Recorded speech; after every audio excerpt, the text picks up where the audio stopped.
लाहौर के एक कोने में एक पुराने से मोहल्ले में रहता था 13 साल का एक लड़का असद।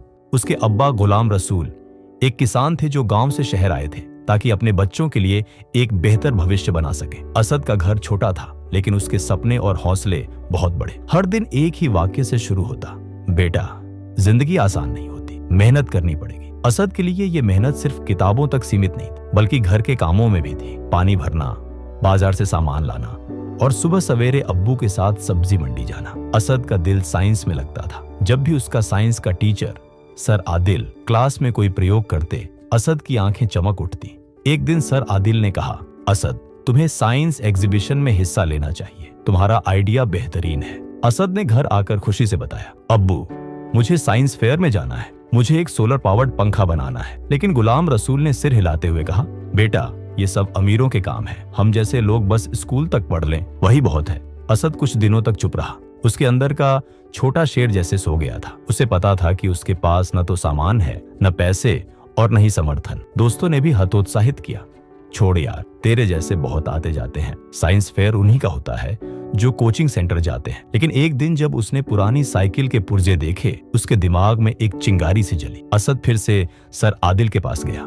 सर अगर मैं पुराने सामान से सोलर पंखा बना दूं तो चलेगा? सर आदिल मुस्कुराकर बोले, बेटा असली साइंटिस्ट वही होता है जो कम साधनों में नया कुछ करे। तुम छोटे हो लेकिन सपना बड़ा है, हार मत मानना। सर ने उसे कुछ पुरानी बैटरियां, एक छोटा सोलर पैनल और टूल्स दिए। स्कूल के बाद हर रोज असद अपनी छत पर काम करता।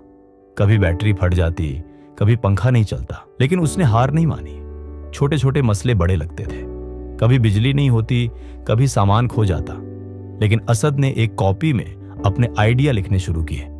उसकी बहन सारा उसे पानी लाकर देती, छोटा भाई बोल्ट पकड़ता।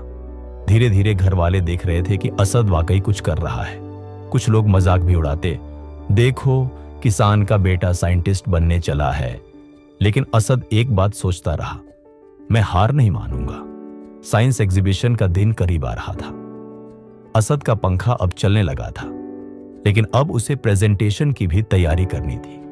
सर आदिल ने उसकी मदद की। बेटा याद रखना, जब लोग तुम पर हंसें तो मुस्कुराओ, तुम्हारा काम ही तुम्हारा जवाब है। एग्जीबिशन के दिन उसे एक सफेद शर्ट पहनाई गई जो थोड़ी बड़ी थी, लेकिन उसके चेहरे पर आत्मविश्वास था। हर जज उसके प्रोजेक्ट के सामने रुकता, पूछता और हैरान होता, ये तुमने किसकी मदद से बनाया? असद का जवाब होता, मेहनत की मदद से। नतीजों का समय आया। तीसरे इनाम के लिए जब असद का नाम लिया गया तो तालियां गूंज उठी। उसके आसपास के बच्चों ने लैपटॉप और 3D प्रिंटर से बनाए प्रोजेक्ट लाए थे, लेकिन असद का सोलर फैन सबका दिल जीत चुका था। जब उसने स्टेज पर जाकर ट्रॉफी ली तो उसके अब्बू जो चुपचाप वहां खड़े थे, आंखों में आंसू लिए ताली बजा रहे थे। उस रात जब असद ने घर आकर ट्रॉफी अपने अब्बू को दी तो गुलाम रसूल बोले, बेटा तुमने मुझे गलत साबित कर दिया और मैं इस हार में खुश हूँ।